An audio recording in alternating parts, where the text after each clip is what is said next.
اچھا یہ بتائیے گا کہ حرمین شریفین کے دوران جو زائرین قیام کرتے ہیں اس قیام کے دوران ان کے اوپر کیا کیا ذمہ داریاں عائد ہوتی ہیں؟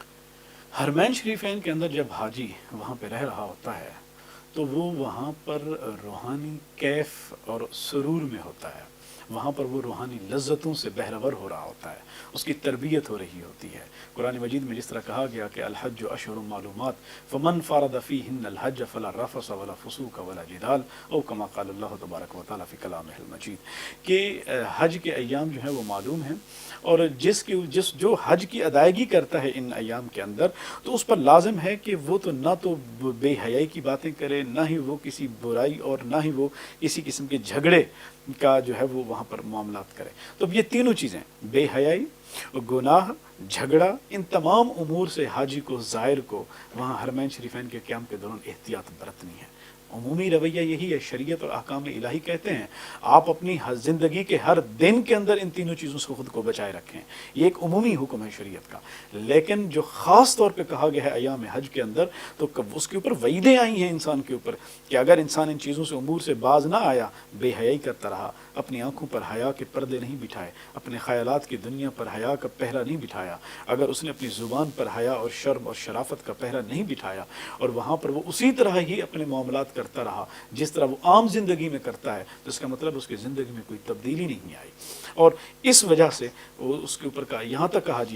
کہہ دیا جاتا ہے کہ اس کی سارے عمرے، حج، عبادات وہاں پر رہتے ہوئے ان امور سے اگر وہ بنی ہوتا تو وہ سارے لپیٹ کر اس کے منہ پہ مار دیے جاتے ہیں اور کہا جاتا ہے کہ تیری عبادت اللہ تعالیٰ نے قبول نہیں کی۔ اگر آپ اسی قرآن مجید کی آیت کو دیکھ لیں تو اس سے یہ بھی اندازہ ہوتا ہے کہ یہ کیوں کہا جا رہا ہے، بھئی جھگڑا کس بات پر، بے حیائی کس لیے۔ یہاں پر ایک فرق ہے کہ جب آپ اپنی عام طور کی زندگی میں ہوتے ہیں تو آپ اپنی انا کے خول میں ہوتے ہیں، لیکن کہا جب دو چادریں لپیٹ کر لبیک اللہم لبیک کی صدائیں لگاتے ہوئے تم حرم میں آ چکے ہو، تم اظہار کیا کر رہے ہو؟ تم نے نہ خوشبو لگانی ہے، تمہارا پسینہ ہے، پسینے کی بدبو ہے، تمہارا سر ننگا ہے، سر دھول سے اٹا ہوا ہے، مگر زبان پہ ایک ہی ہے، لبیک اللہم لبیک، اے میرے مالک میں تیرا بندہ، میں حاضر ہوں تیری بارگاہ ناز میں، تو نے جو جو حکم کہہ دیا میں نے کر لیا، مالک اب میں تو کچھ بھی نہیں، سب کچھ تو ہی تو ہے۔ اب بندہ اس ماحول میں جا کر وہاں پر اپنے رب کے احکامات کی پابندی کرتا ہے، لیکن اگر کوئی شخص ایسا نہیں کرتا، جھگڑتا ہے، برائی کرتا ہے، بے حیائی کرتا ہے، اس کا کیا مطلب ہے؟ اس کا مطلب ہے کہ بندے تو یہاں آ تو گیا مگر تو نے ابھی تک اپنی انا کا خول نہیں توڑا، تو ابھی اپنی انا میں ہے، جھگڑا ہے تو تیری انا کے لیے ہے، تجھے غصہ آیا تیری انا کے لیے ہے، اس کا مطلب یہ ہوا کہ تو ابھی اپنی انا کے خول میں ہے۔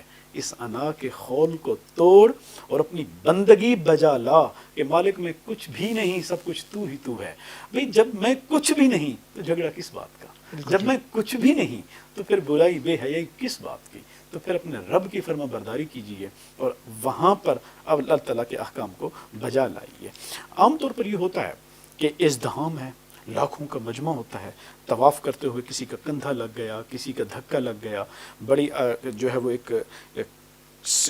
سچویشن بن جاتی ہے کہ انسان جو ہے اپنے رویے پہ کنٹرول نہیں کر سکتا۔ دیکھیں اسلام میں یہ نہیں کہا گیا کہ غصہ نہ آئے، انسان کی طبیعت ہے، فطرت ہے، غصہ آتا ہے۔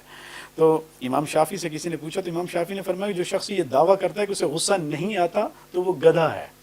کہا کہ غصہ آنا چاہیے، لیکن شریعت نے جو حکم دیا ہے وہ ہے کہ غصہ پی جاؤ، بہادر وہ ہے جو غصہ پی جائے۔ تو کہا کہ وہاں پر تم نے اپنے غصے پہ کنٹرول رکھنا ہے، اپنے رویوں پہ کنٹرول رکھنا ہے، تمہاری زبان سے، تمہارے کردار سے کسی کو تکلیف نہ پہنچے اللہ کے بندے کو۔ تو اس انداز میں وہاں پر ہمیں اللہ جل مجدہ کے گھر کا طواف اور حرمین شریفین کے اندر قیام میں ہمیں یوں احتیاط برتنی چاہیے۔ حضرت عبداللہ بن عباس رضی اللہ تعالیٰ عنہ ارشاد فرماتے ہیں مجھے یہ تو گوارا ہے کہ مکہ مکرمہ سے باہر مجھ سے 70 غلطیاں سرزد ہو جائیں، یہ گوارا ہے، مگر یہ گوارا نہیں کہ حرمین شریفین کے اندر ایک غلطی بھی سرزد ہو جائے۔ یہ حضرت عبداللہ بن عباس۔ اچھا سر یہ فرمائیں کہ اکثر اوقات یہ دیکھا گیا ہے کہ جب زائرین وہاں پہ قیام کرتے ہیں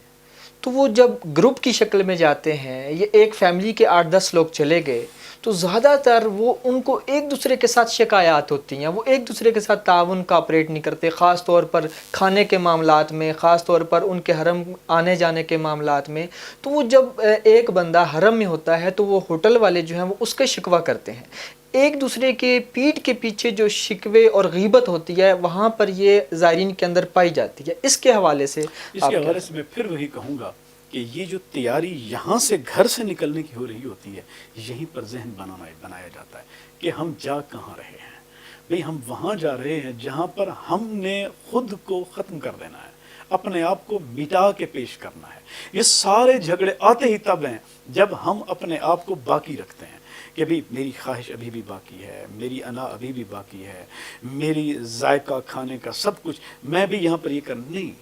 وہاں پر آپ اپنے نفس کی تربیت کے لیے گئے ہیں، وہاں پر آپ کو قربانیاں دینی پڑیں گی، وہاں پہ آپ کو تکلیفوں کا سامنا کرنا پڑے گا، اس طرح کی نعمتیں نصیب نہیں ہوں گی جس طرح آپ اپنے گھر کی نعمتوں میں بیٹھ کر آپ جو ہے وہ بہراور ہو رہے ہوتے ہیں۔ وہاں پر آپ کو کھانے کے اندر، پہننے میں، نہانے میں، پانی کا مسئلہ بنے گا، بہت ساری تکلیفوں کا آپ کو سامنا کرنا پڑے گا۔ تو اس لیے یہ تربیت گھر سے کی جانی چاہیے۔ غیبت تو ہمارے گھر میں منع ہے، چہ جائے کہ آپ جا کر حرمین شریفین میں وہاں پر حرم کے ایریا میں رہتے ہوئے ایک دوسرے کے ساتھ غیبت کریں اور باہم اناد اور دل میں یہ چیزیں انسان کی عبادت کو غارت کر دیتی ہیں۔ تو حرمین شریفین کے اندر رہتے ہوئے ہماری جو بنیادی ذمہ داریاں آتی ہیں وہ یہ ہیں کہ ہم وہاں کے ان آداب کا خیال رکھیں اور ان چیزوں کا۔ صحابہ کرام کے بارے میں تو یہاں تک روایات آتی ہیں کہ وہ جب حج اور عمرہ کر لیتے تھے تو جلدی سے مکہ مکرمہ کو چھوڑ کر اپنے گھروں کی طرف روانہ ہو جاتے تھے، اس خیال سے کہیں ایسا نہ ہو کہ یہاں قیام کے دوران ہم سے غلطی ہو جائے اور ہماری ساری عبادت لپیٹ کر ہمارے منہ پہ مار دی جائے۔ بالکل